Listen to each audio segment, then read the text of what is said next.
Hey, welcome to another edition of BlackUSA Crypto News. I'm your host, Kamal Hubbard, and we made it to another week. We made it through another week, so I'm so excited to be here with you guys, and we are live right now. So waiting to see who pops into the chat, or if not, we'll catch you on the replay. Regardless, just want to shout out to Donnie Glover, the publisher here at BlackUSA.News. You got to check out the Donnie Glover show as well as the BlackUSA.News morning show. What else can be said? Check out tomorrow's edition of the Blackout with Tazmira. Sunday, it is 60 Minutes in Black with Michael Haney. Monday is Shared Space with Quita and Chap. And Thursday is the Black Business Roundtable with Doug Blacksher and Dr. Ashley. They're talking about some stuff that's going on here on the West Coast, in the Bay Area, in Oakland. Just a stone's throw from where I am. And last but certainly not least is the Sista Biz show every Wednesday. And before I go any further about that show, I'd like to bring in one of the hosts, Nicole. Hey. Hey, Nicole, how are you? I'm good. How are you? I'm doing great. Thanks for joining me on a day where your show is not being filmed. Yeah, Wednesday at 7. So yeah, talk a little bit more about your show. I try to catch it every now and again, actually probably more often than not. So tell us about what Sista Biz is all about, and what your aim is with the show. Pretty much it's myself and my co-host Tamara Brown. She is right now she's working in the legal arena, and basically what we do, we try to bring the hottest issues, the topics, things that are definitely affecting the Black community. Not just in Baltimore, but we see a lot of the same things that are happening around the United States in other urban areas. So we try to discuss that, as well as just different business perspectives as women in corporate America, as well as just in other avenues of making money, entrepreneurship. So just a variety of different topics. Lately, we've been mostly focusing on a lot of the disadvantages that have been happening, from whether it's procurement down to just financing for small businesses. So just trying to bring the issues that people want to talk about. So that's what we pretty much do. Yeah, that's I'm glad you bring that up, because recently there has been a listening session for DBE. The FTA hosted a listening session where they included agencies and DBE firms just to kind of discuss various issues in the DBE arena.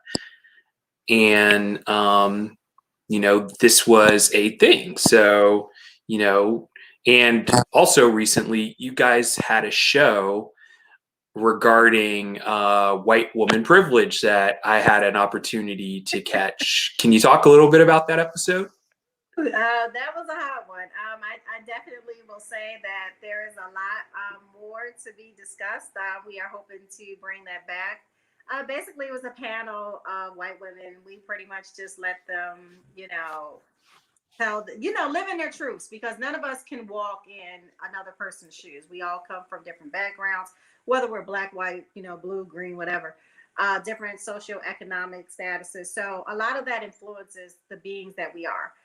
What happens is that we have to develop and embrace, tolerances, as well as being open to learning about one another. I think that's going to be one of the things to break down a lot of the hatred. So in the show, I mean, a lot of them thought that they were pretty open. One, I think, where she described that she had like a minority boyfriend and he's getting pulled over by the police, and she's like, kind of cool with it or whatever. And I'm like, you're not getting a badge number, you know what I mean? Because I think that they needed to be aware that it's really up to them to carry that torch at this point, that it's going to take people that look like them to address the issues. And I'm hoping that they gathered that after that show, because they weren't even aware of a lot of things that people think they're like liberal and open-minded, but just sometimes in their actions, because like then we had another one. All she wanted to do was focus on restaurants, supporting Black restaurants, but we don't all just cook, you know what I mean? We don't all, just have a restaurant. A lot of us do a lot of different things. We don't all play sports, you know what I mean? So it's just certain things that people say, oh, I'm not racist, but then just certain things may come out. And by no means am I saying that any of them are racist. I'm just saying that it comes with exposure, that we have to be aware of what we're saying and just be aware that, if I say that, how's that going to be perceived? And a lot of times it's just because they don't know. They don't know unless we have discussions like that. So that's where. Yeah. And I mean, you can look at history and see that gender is there's disparities in gender for sure. And a lot of those disparities need to be rectified. However, or at least something that I heard with a lot of the guests were the recognition that they have privilege. So you have, and I'm not being sarcastic when I say this, but you face disparity and you have privilege at the same time. So understanding that, and you want to make at least society a better place, you have to leverage your privilege to once again do something to bring greater equity or greater justice. I mean, I guess the issue that I have with that is sometimes people can play both sides. When it's time to play victim, you can do it. And when it's time to, sit there and say, hey, well, I can't be, racist because I also face disparities. That's not solving the overall problem. And I'm not saying anyone's wrong, but we got to go beyond the whole thing of, like you said, oh, well, I support Black restaurants, when it's time to get a DoorDash, right? It's got to go down to, once again, going beyond that, leveraging your privilege to acquire or force greater equity or greater justice. Right, exactly. And that's it, that's it in itself. Because, when you do look at a lot of the set asides, white women are considered minorities. So they do have that disparity, but at the same time, there is that other side where they can also practice racism, and it just, I think at the end of the day, it's going to take them, them as well as, male counterparts to be able to, call each other out. They have to. They really have to.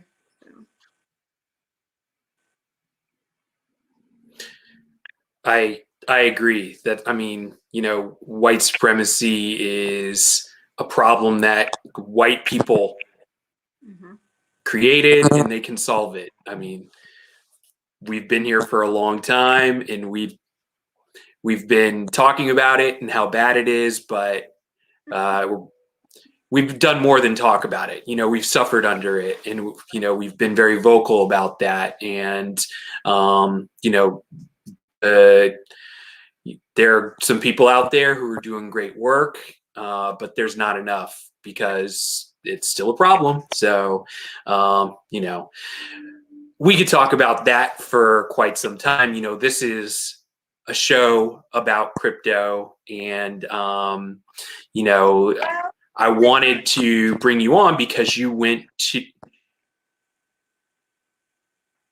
Well, What was that? they kind of correlate though, because when you think about the financial industry, one of the things that a lot of us are facing is the fact, even in the current business world, that a lot of us can't get.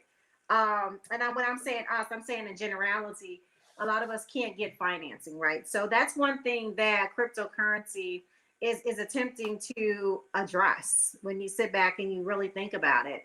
That people want to kind of remove, a lot of because if you have a whole bunch of Bitcoins and someone wants to lend it or loan it, you may not necessarily have the same criteria where you're facing racial discrimination, zip code. So it's kind of like the answer to a lot of things as well. So to me, that it can break down a lot of barriers, because I know people now that are like, in the crypto world, they probably would never have talked to one another because they come from different, again, backgrounds or whatever. So I think it kind of is trying to remove a lot of those things. That's one reason I think a lot of people are afraid of it, because it's taken on within the last couple of years so fast. It's been able to unite, and the fact that the smallest person overnight can be, worth millions if they do it right, So, and they don't have all that regulation. They don't have all that red tape, and they don't know if you're black, and they don't know if you're green, and they don't know, if you're Latino. So that's my spin on it. Crypto.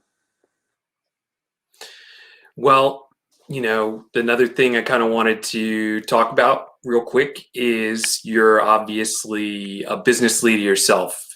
Mm-hmm. How about you just talk about your business really quick?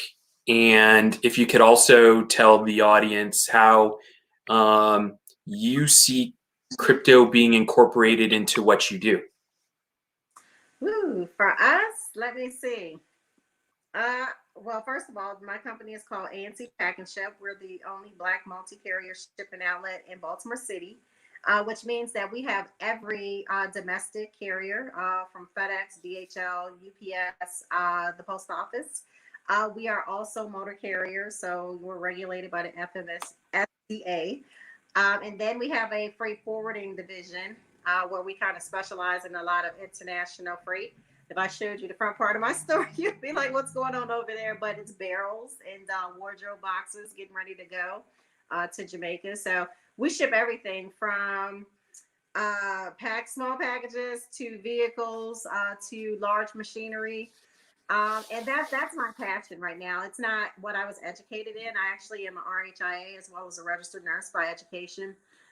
Nurse 20 years before going into the side of real estate and stuff. So this is a fluke business for me. It's not anything that I set out to go to school and learn. Our first year, I was literally in the back room reading manuals in between customers. It was just something that was needed in the neighborhood, because one thing that I like to do in business is to try to fulfill a need. And right now, where we're located is an area where there's like, I won't say mass devastation, but there's been mass disinvestment. We've been attacked with some of the larger carriers to bring services to this side, and we've won those battles. So, we've grown. It'll be 2 years in December, by the opening of the doors, 2 years on paper already back in July. So we're looking to expand. We actually do have a location right now in Baltimore County that we're supposed to be expanding into. It's been slow motion. Mostly slow motion because I've been in the middle of this TSA inspection so we could get our cargo carrier license and stuff. So we passed that. So now I can go and, give this my full attention. So in between the warehouse, because we're going into a warehouse soon, hopefully within the next year, which has been another nightmare of a project. But it's going to come. I'm a believer that things are going to happen. So the way crypto can help us right now, a lot of the Caribbean islands are starting to pick it up. I think there's Dcash. that's out there. It's a form of currency. And then the fact that, because it gives people the power back, that they can kind of control without necessarily having to go through the banks. One thing that we have right now, which is a major barrier for us, is that when I'm sending wires, international wires are a beast. Anyone that does business across seas that has to convert, what? I'm spending, like, I'm telling you, any given month when we're sending wires, and see, what happens is that we have to pay the wires when we're paying the brokers. And when we're paying the Right. brokers, over in Haiti or Guatemala, wherever I'm shipping to, and I'm paying the brokers to try to get my stuff cleared, you have to pay these wires, and they're hitting you for $75. So if I'm able to send like Bitcoin, I don't have to pay all those fees. So that's what I'm talking about, is to being able to integrate that into my business. I would love to, because I could be $75 richer. I don't have to charge the client $75 because it's kind of hard to charge them extra. You just kind of squeeze it in. Yeah, the funny thing is, yeah, I mean, the ability to have cross-border payments that are done for either pennies on the dollar or a few dollars, that's a good thing. Mm-hmm. So I'm looking forward to it. I really, really am, because there's no Zelle that you can Zelle, right? You know what I'm saying? I wish it. Right. So, and just the credit card transaction, even credit cards, the convert, it's too much. Bitcoin is Bitcoin. There's no conversion rate. There's not that, because you're over here, and that's what I love. It breaks it down to the point that that stuff is gone, and it will be refreshing. And I don't know, because me and my cousin, we kind of go back and forth about it, because he feels that it kind of gets into a one world, like they don't want to, like, this whatever new world order or something. He's always telling me, but that would be if it was just one bank. We're not talking about one bank, and he's just like, whatever. So I don't know. Yeah, I mean, it plays into the conspiracy theorists or the one world government sort of thing. But in fact, it's decentralized, so it could be considered as, one world currency, but at the same time, no government controls it. Exactly. Yeah, Exactly. who knows? But and that's But what they were about. The government, more regulation. oh, so right, you went to the 2021 Bermuda Tech Summit, Right. correct? Yes, it was. And they had it. Oh, go ahead. Oh no, because I think it's like a delay or something. So I'm like trying to see, but yeah, it was like a 3-day event. And basically, it was hosted by the premier of Bermuda, and he just talked about all the different things and how he's just trying to make it. He's welcoming and opening the doors to people that are in the cryptocurrency movement, and that want to come and do business with Bermuda. And what I found beautiful was that he was just so open-minded about that, And I even learned some little things, like I didn't know myself, that El Salvador, that their currency is the dollar. Like I was like, really? Like I never knew that. Not that I've been to El Salvador, but that they also embraced Bitcoin. Like now they're making Bitcoin or whatever their currency. So that's big. It's big in a way to be acknowledged by the cryptocurrency. But I don't know if I necessarily want the government regulating, you know what I mean? Because now it's getting a little weird when they get involved, I think. I mean, yeah, it's there needs to be a balance. I think I always try to talk about that on my show, is like, when you see what's going on in, China, for instance, where every couple months there's a new crypto ban, on one level or another. That's a little bit too draconian. Mm-hmm. But, when people are trying to figure out how to do their taxes, and, how to tax crypto and how to do it responsibly, I do think we need guidance around regulation around that. In a lot, there's a lawmakers are getting a few or too many myths are being fed to lawmakers. Like, that's all people want to do with crypto is dodge taxes and use it on the dark web so that they can buy kids, online, which, I mean, that's horrible, but more of that's going on with US dollars than it is with cryptocurrency. So why don't we just address the crime at the criminal level rather than, punishing people who use crypto? That's a very long story, and I don't want to get too far off into that.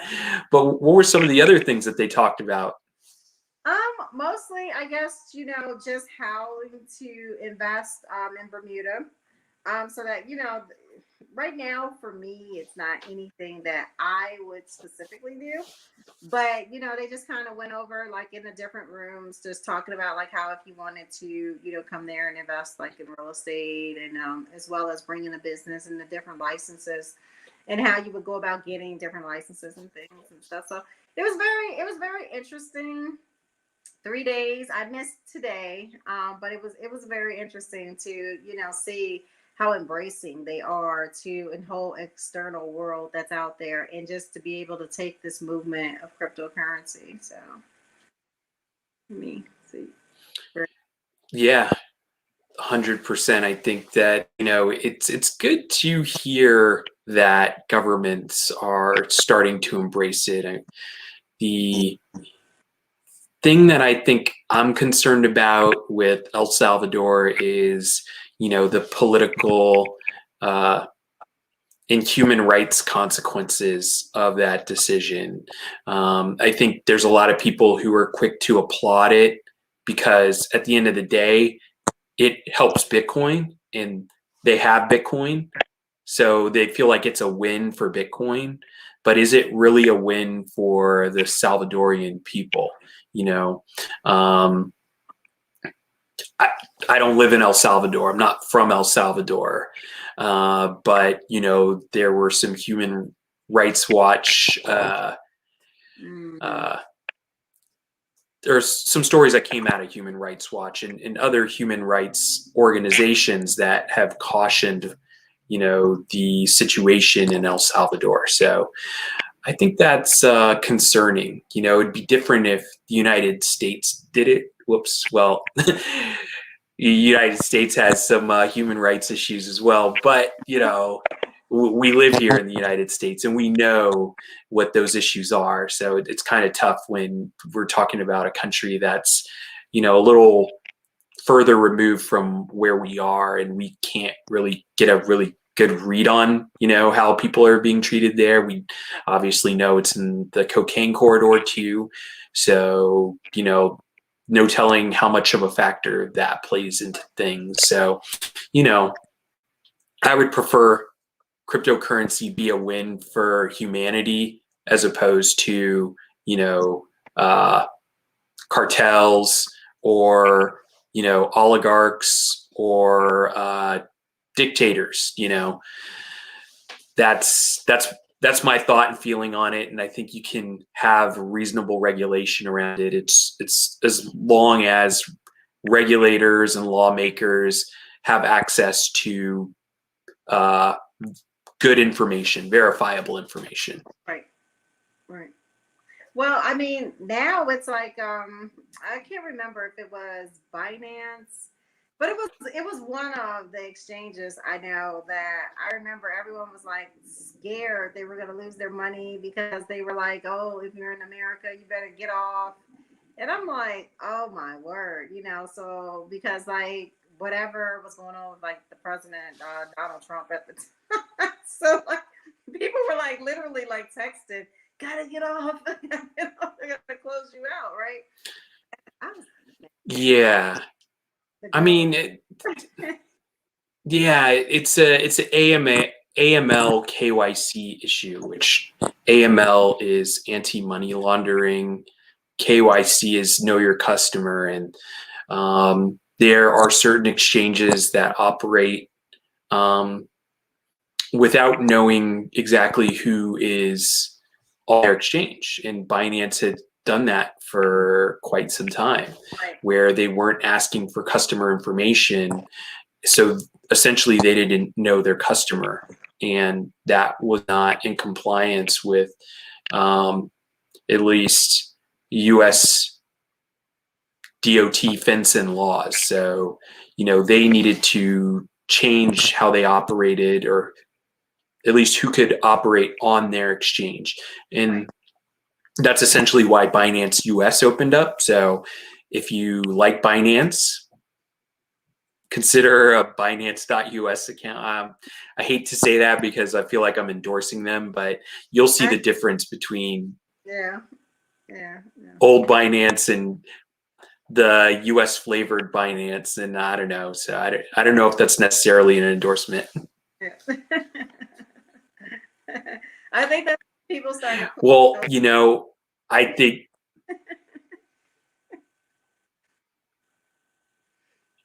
What was that? I said, I think that's when people started pushing like Nord VPNs. Some other people.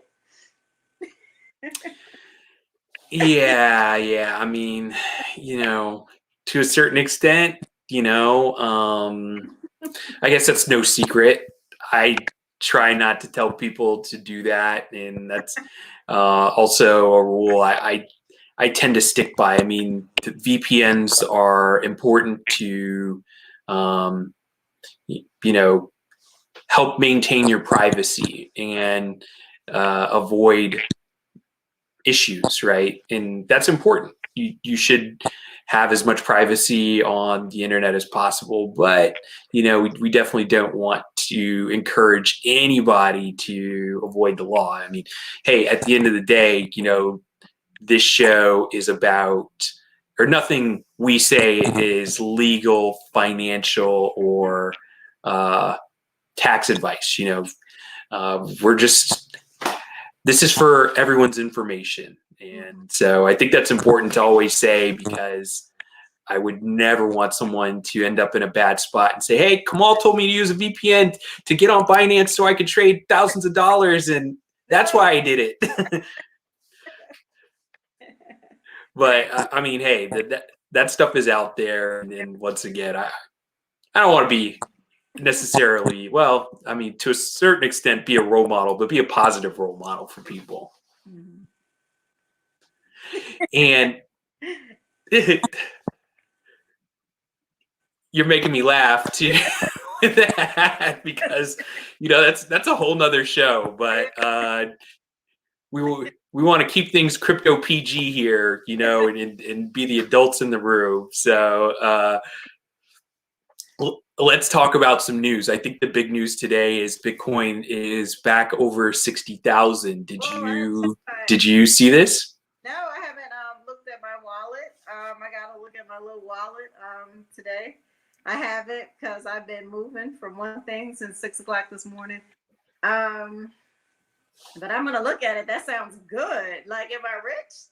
I gotta Hey, I know. What's in your wallet? See, I feel like when I say these things, it's time to say these things, but then I feel like I'm endorsing other products and other services. So, but do you have a coin of your own? No, actually, I am in the process of minting some NFTs for DeFi for the diaspora. So, a lot of people know I wrote a book called DeFi for the Diaspora, which, examines how people in the Black diaspora throughout the world can use decentralized finance to do a lot of the things that you already talked about. So I'm going to be minting some NFTs very soon. And so I don't have a coin, but there will be some NFTs coming out. Okay. I checked out Guap. I don't have it in my wallet, but I have Bitcoin, Ethereum, BNB, and let's see, Smart Chain. I told you I just brought Shiba, right? And you laughed, like, what's wrong with Shiba? Yeah. They were like geeking on Shiba. I was like, well, let me get some. And then when I went in there to do like the little search, it was like 3 different Shibas. So I was like, which one? So I got the Shiba INU. You got Shiba Inu. Yeah, I'm a beginner. I'm not a you know how like people watch it all day. Like me, I just did it because somebody was like, "Oh, you should buy some XRP," and I was like, "XRP? Like, what is that?" You know, that's kind of when I came in. Like, and that's got to be like 3 years, 3 years ago. So. Oh well, hopefully you're doing good in XRP. Then I mean, well, I'm doing good in Bitcoin too because before the whole Bitcoin movement blew up, I was like, okay, that sounds halfway good.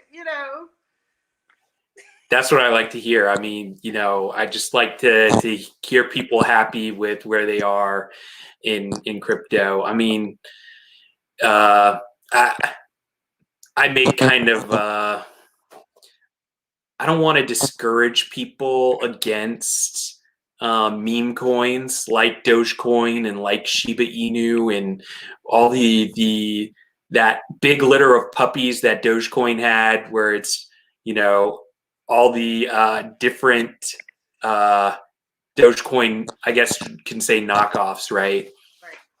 But since they have no use case, it's very difficult for me to see any value. And full disclosure, I have owned Dogecoin at one point, but I'm not in it anymore. And I just got kind of frustrated because what's the vision?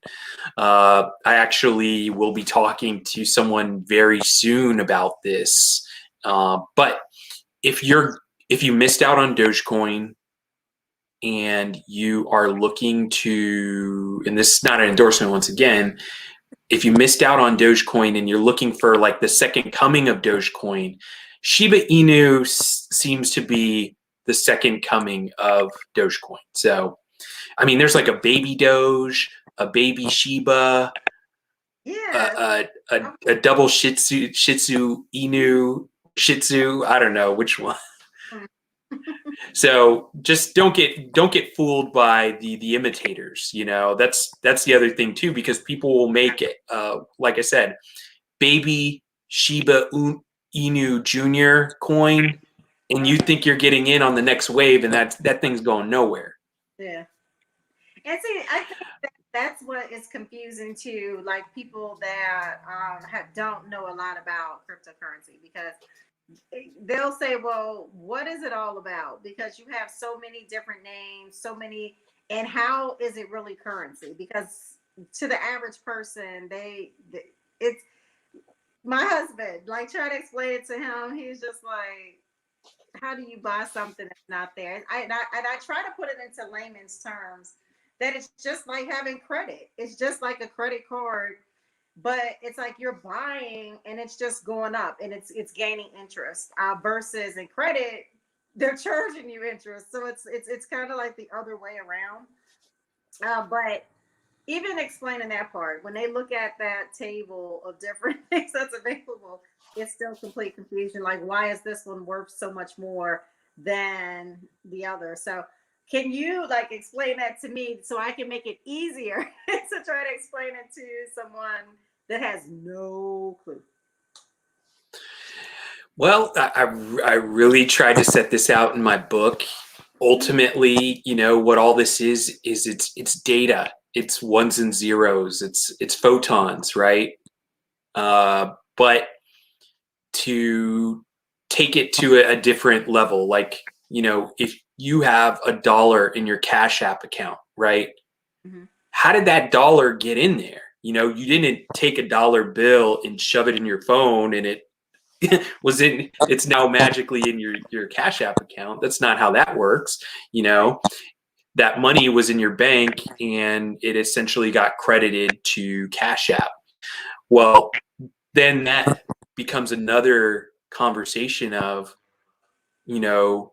why are dollars worth anything? A dollar is just a piece of paper, but why do we need a dollar? Why do we need this money? Why do we need this paper to do the things that we want to do? And if we believe so much in this paper money that is now turning digital and electronic, why can't really, a currency or even a monetary system that works for us and works, in our best interest, why can't we have something like that? You have to ask the fundamental questions, I think, right? So before you can answer why Bitcoin is worth anything, why is a dollar worth something? And, why is a digital dollar on your Venmo account worth the same thing as the paper dollar in your wallet? And then, well, why is that paper dollar worth something, whereas a few decades ago, that paper dollar was backed by gold? And why are people ditching gold and going for Bitcoin? That's kind of the conversation needs to be kind of exploratory for us to kind of understand, like, what is money? Why do we need money? What's the purpose of money in our lives? And once again, this becomes a complex philosophical discussion, but to kind of speak better to your question, at the end of the day, it's because people believe in Bitcoin. Systems are now believing in Bitcoin. Businesses are believing in Bitcoin. And you put that on top, or that plays into the supply demand dynamics, right? That's part of basic economics, right? Like, if you had 5 apples and somebody wants 20 apples, your 5 apples are going to be worth more to that person than the person who wants oranges, right? Yeah. So, I think those are all things to explore. But, and now this goes back to the Dogecoin discussion, right? Because why is Dogecoin worth something when people essentially, it's a meme coin? People see it as a joke. It's meant to make fun of Bitcoin. And to a certain extent, people see Bitcoin as a joke that's extrapolated to the dollar, right? Like, I don't have value in your dollar. That's why I have Bitcoin. And then once again, the people, I don't see value in your Bitcoin. That's why I have Dogecoin. I don't know if that's going too far out or getting too esoteric, but those are some things to definitely consider. But you had mentioned about the use, right? So how do you necessarily determine the use of a coin? Because I don't know, I just buy them. I may read a little blurb and I be like, "Oh, this is what the group is saying to buy." So they've done all the research. Let me buy some. Well, yeah, I think you go back to the original purpose of Bitcoin. Bitcoin was meant to be a peer-to-peer electronic cash system, which is what, unfortunately, what Bitcoin is now and what it was when it first was established, 2 totally different things. But if you look at the Satoshi white paper, the Bitcoin white paper, it talks about what Bitcoin was originally supposed to be. So,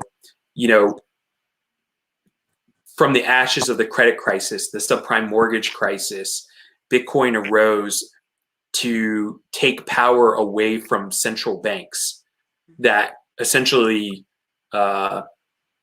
they through the malfeasance of bankers, we had the subprime mortgage crisis, and really nobody was really punished. Very few people were punished, right? And so Bitcoin was created to take that power away and put it in the hands of the actual holders, the people who are engaging in the peer-to-peer transactions. That's the use case of Bitcoin. It's meant to be to focus on payments. Bitcoin is evolving, and we're starting to see once again extrapolations of this. But at the end of the day, at its core, Bitcoin is meant to be a payment rail. Now, if we look at Ethereum. Ethereum is completely different, and you once again look at the Ethereum white paper. Long story short, Ethereum was meant to be the world computer, now a decentralized world computer that can do everything from decentralized web, decentralized applications. So now you're not going to the App Store or the Play Store to get your apps. You can get it in this decentralized internet. And so everything that the internet can do, but just in a decentralized manner, in a decentralized fashion. And it's not just that. Ethereum also has the ability to facilitate smart contracts and non-fungible tokens. So there's a huge use case in all that. And that's why the Ethereum ecosystem is so huge. It's so big, and it's still growing now. So much so that it couldn't scale on its own. And that's why you have these layer 2 scaling solutions like Matic, Polygon, Phantom Foundation, Harmony One. Some of these are L2 solutions, layer 2 solutions. Some are Ethereum virtual machine style blockchains as well. So it's a layer 1, layer 2 sort of thing. And I don't want to once again get too far off, but if we talk about XRP, like you mentioned earlier, XRP was meant to be this this new Swift system, right? That's faster and cheaper than the current Swift system. So those are use cases that these coins and these blockchains were meant to serve a purpose for.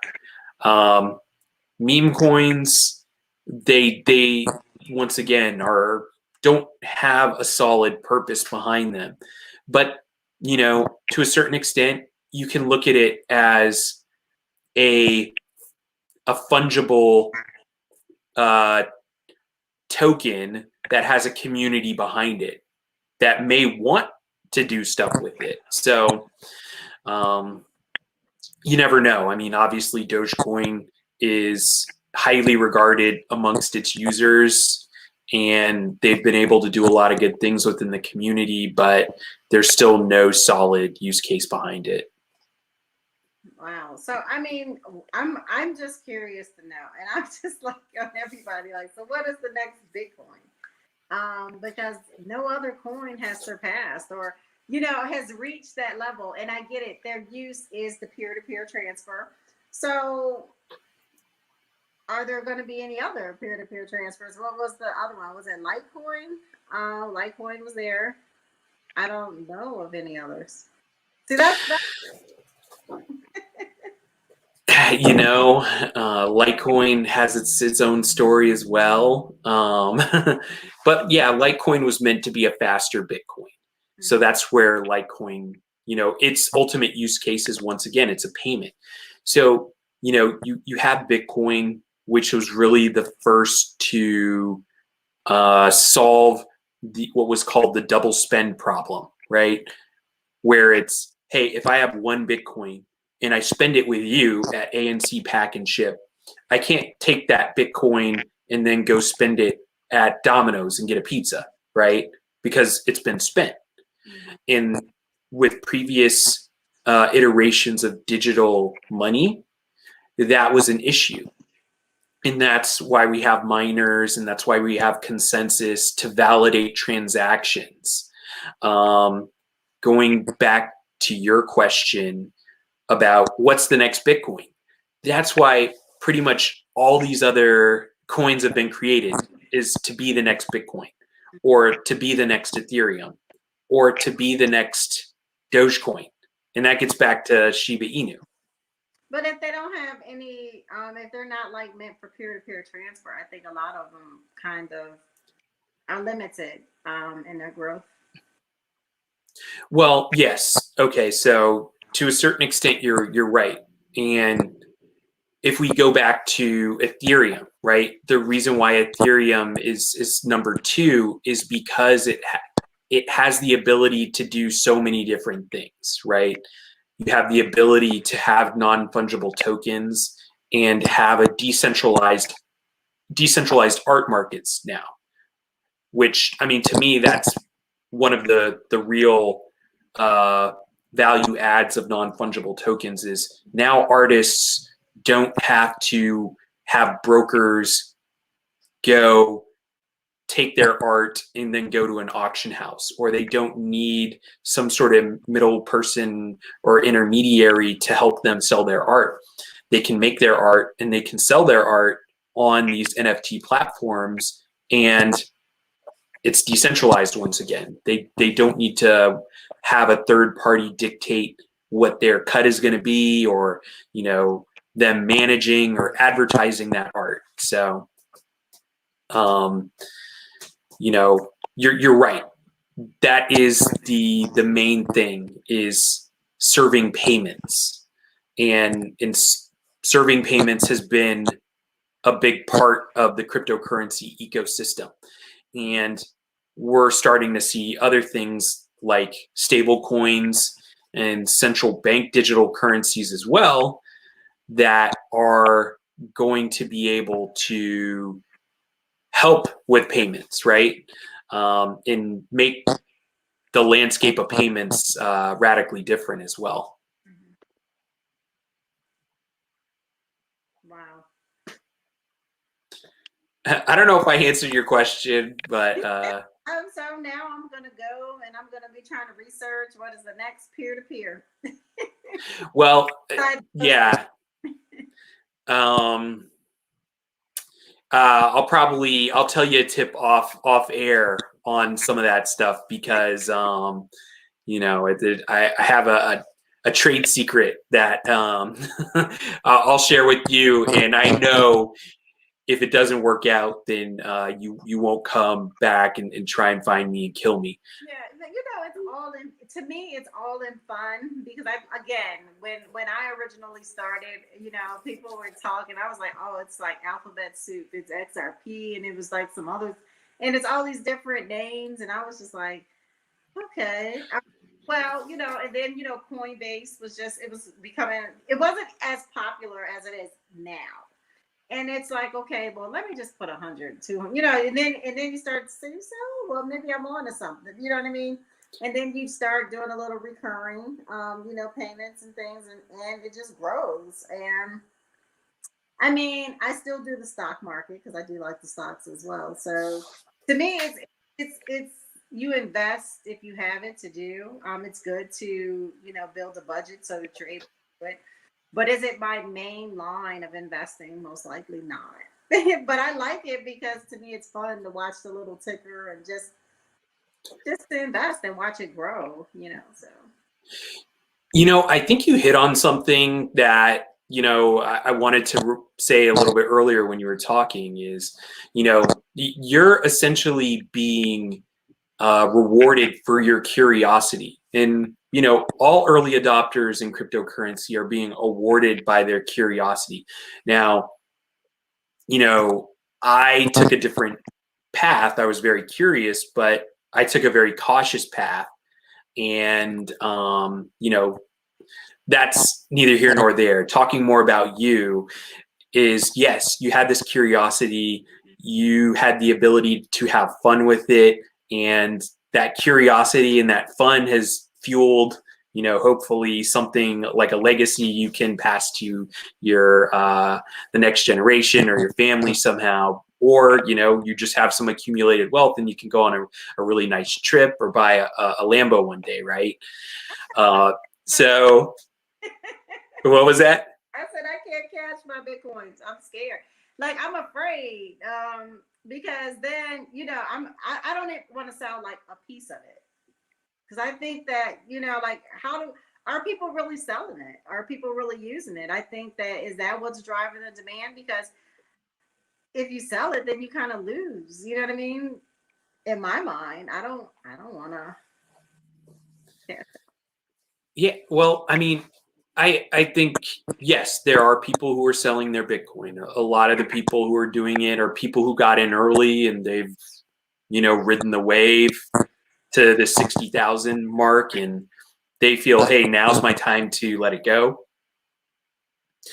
There's also people who are mining Bitcoin. So that's a way for them to profit from their mining operations and so on and so forth. But yeah, does it make sense to actually sell all of your Bitcoin right now, unless there's some sort of tragedy?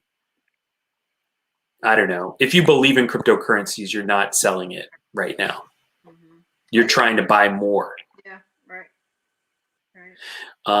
Unfortunately, and I mean, rightfully so, there's a lot of people in our community who have skepticism or are intimidated by cryptocurrencies due to the learning curve or the technicalities.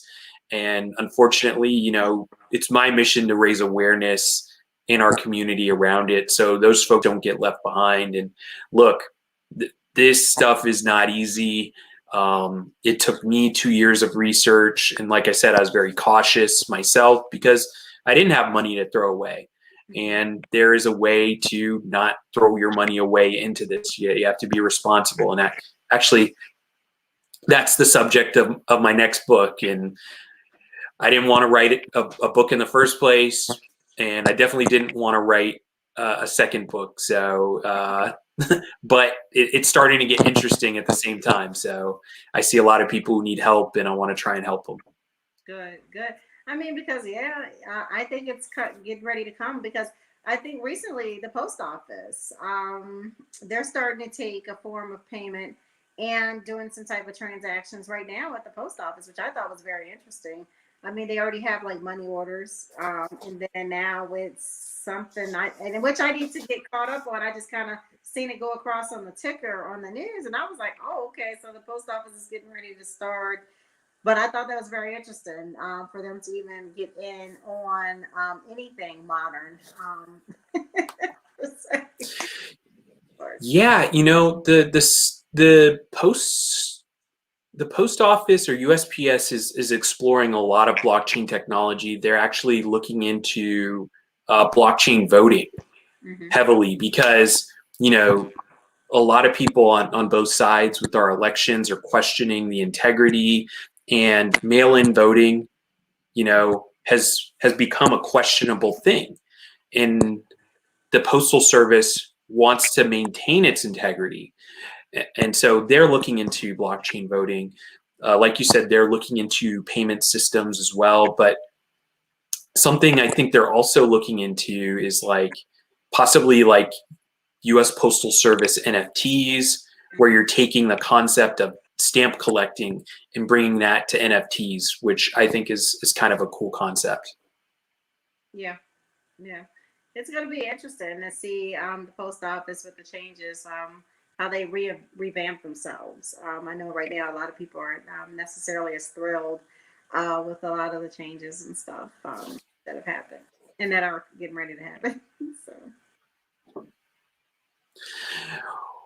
Well, Nicole, I think we're going to get ready to wrap some things up here, and I'm going to let you get to your weekend. But I want to tell you, I appreciate your show, what you're doing on Sista Biz. I appreciate you being a Black woman business leader, and I appreciate you being a Black woman early crypto adopter. I mean, hey, when I was on your show so many months ago, I was really impressed by both you and Tamara.